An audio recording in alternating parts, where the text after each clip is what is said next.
Welcome to Mr. Hutchings History, where the past comes alive. Let's dive into today's story. Welcome to the deep dive. Today we are going back in time to 1945, right after World War II. Nice. And you gave us a fascinating podcast episode all about this huge historical event, the Gouzenko Affair. And we're here to really dig into it. It's a story full of espionage defection. Oh, yeah. And those early days of a conflict that changed the world, the Cold War. Okay, so to start us off, the heart of this is Igor Gouzenko, right? Right. A Soviet cipher clerk. Yeah. Who was stationed in Canada. Uh-huh. Now, if you're like me, you might not know what a cipher clerk does. Whoa, wait. So they were basically the code breakers. Yeah. They were responsible for encoding and decoding all those top secret messages. Oh, wow. So you can imagine Gouzenko's job, Yeah. and the info he had access to was incredibly valuable. I bet.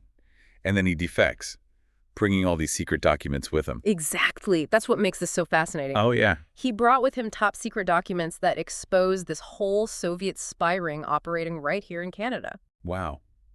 I can only imagine the shock for everyone, especially since Canada was an ally during World War II. Oh, absolutely. The documents revealed that the Soviets were targeting Canada's intelligence, right? Particularly their nuclear research. You see, Canada played a significant role in the Manhattan Project, the Allied effort to develop the atomic bomb. Right. So their knowledge was a prime target for Soviet espionage. So Gouzenko's defection wasn't just about getting personal freedom. It was about exposing a whole network that was trying to get a hold of some of the world's most sensitive information. Exactly. Can you tell us more about why he chose to defect? Well, based on the sources you provided, Gouzenko is becoming more and more disillusioned with the Soviet regime. He feared for his own life and the safety of his family. I bet. He saw the freedoms that Canadians enjoyed and decided to seek asylum for himself, his wife, and their young child. What a tough decision, knowing he was putting himself and his family in so much danger. It was a risky move. Imagine fleeing your apartment in the dead of night, trying to avoid Soviet agents who were definitely looking for him. Yeah. Gouzenko and his family ended up going to the Canadian authorities for help.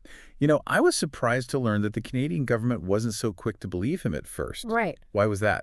Well, you have to remember what was going on at the time. World War II had just ended, and Canada, like a lot of other countries, still saw the Soviet Union as a wartime ally. Okay, yeah. To believe Gouzenko would mean admitting there was a betrayal, a crack in this alliance. That's a tough situation for the Canadian government. To have Gouzenko on one hand claiming to have proof of Soviet espionage and their wartime partnership with the Soviet Union on the other. Exactly. So what they did was launch a thorough investigation. Okay. Gouzenko and his family were taken to Camp X, Camp X. a secret intelligence base used for training spies during the war. Wow. And there he was rigorously interrogated to check if his claims were real. Oh, wow. Camp X, what a setting for this kind of high-stakes interrogation. Yeah. It really feels like we are stepping into a spy movie. It was a key spot during the war, and now it was playing a critical role in unraveling this whole web of espionage. So what happened next? Did the Canadian government finally believe his story? They did. In 1946, they established a royal commission, basically a formal independent inquiry to investigate Gouzenko's claims. Sounds serious. It was. The commission's findings were a shock. They confirmed there was a Soviet spy ring operating within Canadian institutions, just like Gouzenko said. So it wasn't just speculation anymore? No, it was a confirmed fact. So what impact did this have on Canada? I mean, finding out a supposed ally was spying on you must have been devastating. It was a turning point for Canada. It completely changed their relationship with the Soviet Union and forced them to rethink their approach to national security and foreign policy. It's amazing how one man's decision to defect could have such huge consequences. It really is. Gouzenko's defection had far-reaching implications, not just for Canada, but for the whole world. But before we jump into that, let's look at some of the specific individuals involved in this, beyond just Gouzenko himself. You're talking about the people who were implicated in the spy ring, right? Yes. I know from what you gave us that Fred Rose was mentioned. Right. Fred Rose. He was a member of the Canadian Parliament representing the Communist Party, and he ended up being convicted of espionage, all because of the evidence Gouzenko brought forward. A member of Parliament involved in espionage. Wow. That must have been huge news at the time. It was Rose's case became a symbol of the very real threat posed by Soviet infiltration. It wasn't just about stealing secrets anymore. It was about potentially undermining Canadian democracy itself. Exactly. So we've got Gouzenko the defector Yeah. and Rose the accused spy, Who else was involved? Well, Gouzenko's evidence didn't just implicate people within Canada. It exposed a network that reached far beyond Canada's borders, into the United States and the United Kingdom. You're kidding? No. So this wasn't just a Canadian problem, it was international. Absolutely. Yeah. The Gouzenko affair had ripple effects across the globe. Wow. It confirmed fears about how far Soviet espionage reached and their ambitions to influence world events. So it's like this one event in Canada was just the beginning. Yeah, you could say that it was a pivotal moment, a turning point that signaled the start of a whole new era. The Cold War. Exactly. So I've got this dramatic defection, the shocking revelations of a spy ring, and the beginning of a global conflict. Where do we go from here? Well, next we need to dig deeper into how the Canadian government reacted to all of this. Okay. How did they deal with Soviet espionage happening within their own borders? And how did it shape their relationship with the Soviet Union and the rest of the world? It sounds like the Gouzenko affair was a huge wake-up call for Canada. It was. Forcing them to really rethink their place in a world that was changing so rapidly. Yeah.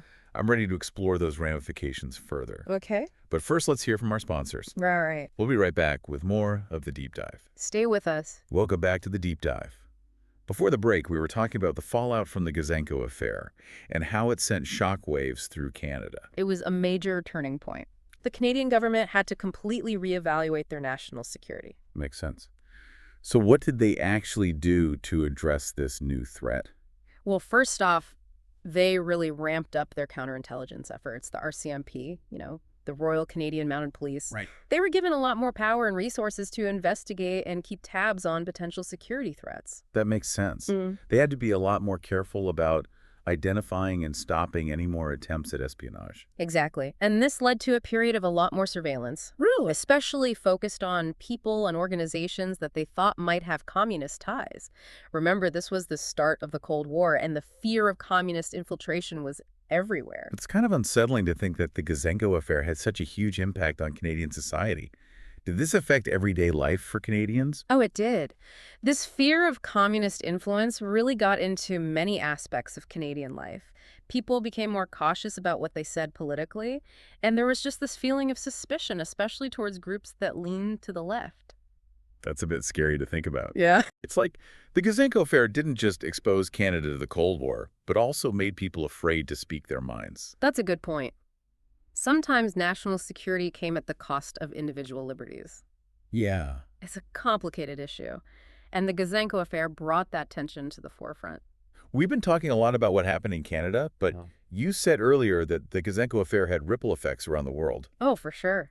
This wasn't just a Canadian issue. It proved that the Soviet Union was actively spying on an international scale. Wow.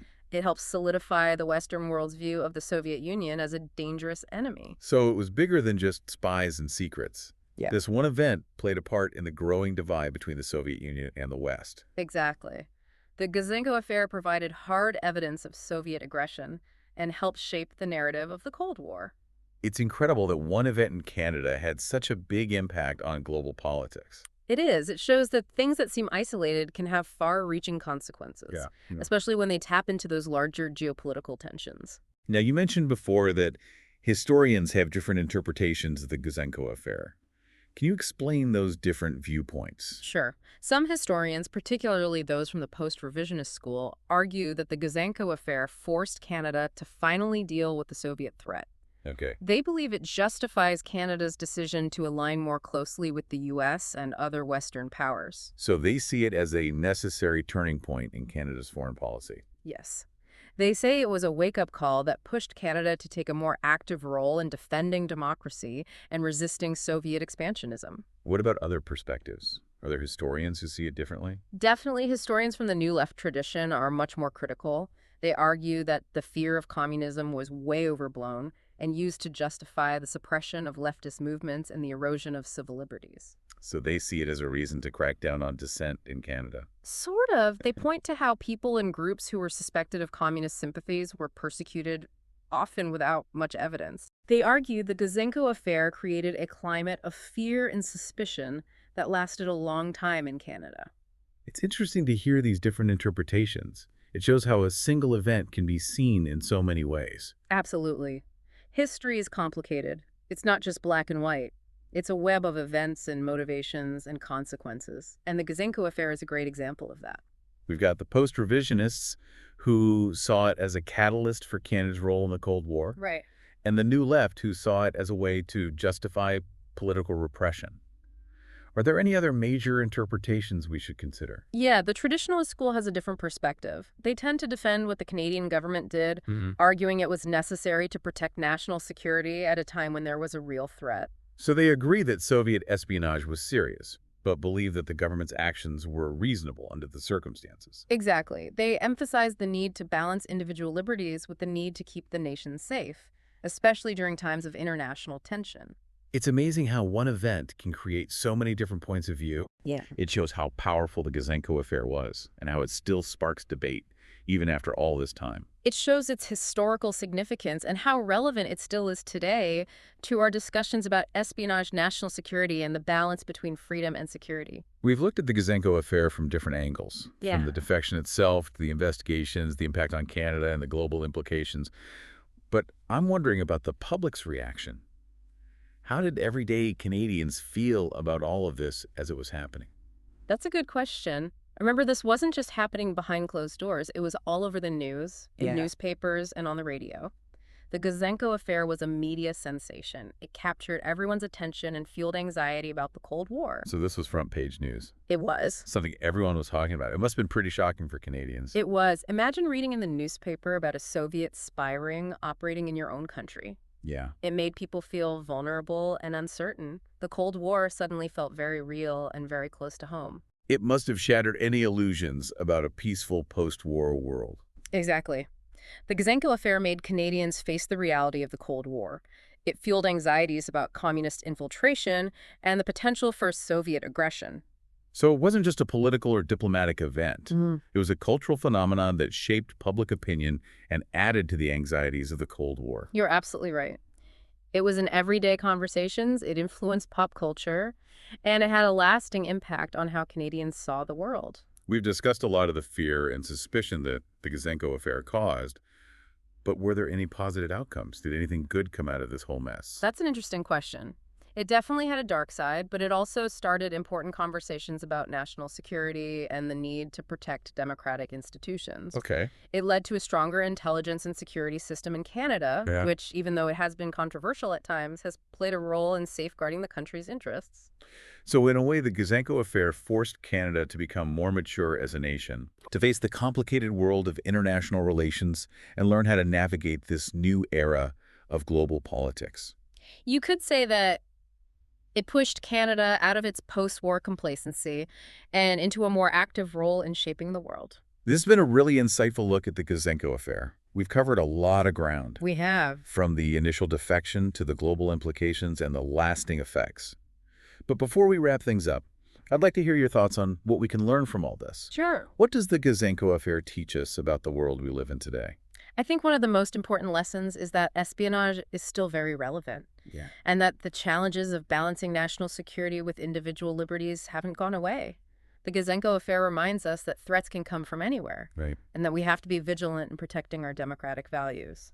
It also shows how important it is to think critically and look at information from different sources. We've seen how different people interpret the Gouzenko Affair. Yeah. And it's crucial to consider all those perspectives to really understand history. I agree. History is rarely simple. It's important to approach it with a critical mind and be willing to question our own assumptions. Well, I think we've really explored the Gouzenko Affair and its impact on Canada and the world. We have. It's been a fascinating look at a pivotal moment in history, one that still matters today. But before we finish this deep dive, I want to leave our listeners with one last thought. Okay. We've talked about how the Gouzenko Affair pushed Canada onto the world stage. But how do you think this event changed the country's identity in the long run? How did it affect how Canada sees itself and its role in the world? That's something to think about. As you continue to learn about this captivating period of history. The Gouzenko Affair was a defining moment for Canada, and its impact is still felt today. The Gouzenko Affair, it wasn't just about the spies and secrets themselves. Right. It was a cultural phenomenon. Yeah. It really affected how Canadians saw themselves and their place in the world. You're right.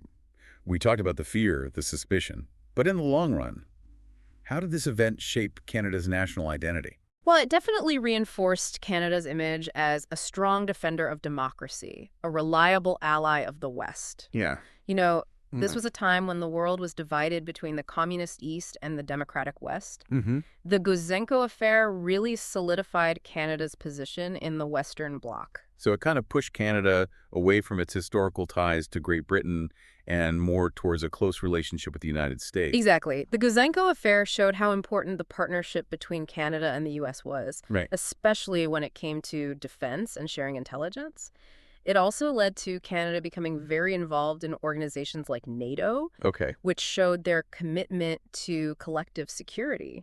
So even though it was a traumatic event, it sounds like it actually pushed Canada to step onto the world stage and be more active in shaping what was happening globally. That's a great way to put it. The Yeah. Gouzenko Affair forced Canada to grow up in a way, Yeah. to deal with the complexities of international relations and to really stand up for its values and interests. It's fascinating how one event can change a nation's path, both domestically and internationally. It is. It reminds us that history is full of these turning points. Yeah. Moments that make us question what we thought we knew and force us to adapt to a new reality. The Gouzenko Affair was one of those moments for Canada. So as we wrap up this deep dive into the Gouzenko Affair, what are the key things our listeners should remember? Well, the most important takeaway, I think, is that espionage is still very relevant. Okay. Even when there's peace, countries are always trying to get information and gain an advantage. This event shows us that we have to be careful in protecting our national security and our democratic institutions. And it also highlights that complicated relationship between security and freedom. We've seen how the Gouzenko Affair led to more surveillance and a reduction in some liberties, all in the name of protecting Canada from communism. Yeah, that tension between security and freedom is something we are still dealing with today. How do we find the right balance? How do we keep our values safe without giving up the very freedoms we're trying to protect? Right. These are questions that the Gouzenko Affair really forces us to think about. It's a good reminder that history isn't just about the past. No. It's about understanding what shapes our present and influences our future. I agree. The Gouzenko Affair happened more than 70 years ago, but its impact is still felt today. It is. It shapes how we think about espionage, the Cold War, and the challenges of navigating a world that is always changing. Well, thank you for joining us on this deep dive into the Gouzenko Affair. We hope you found it insightful and interesting, and we encourage you to keep learning about this fascinating period of history It's worth it. and to think about how its lessons are still relevant today. Thanks for listening. Thanks for listening to Mr. Hutchings History. Keep exploring, and we'll see you next time.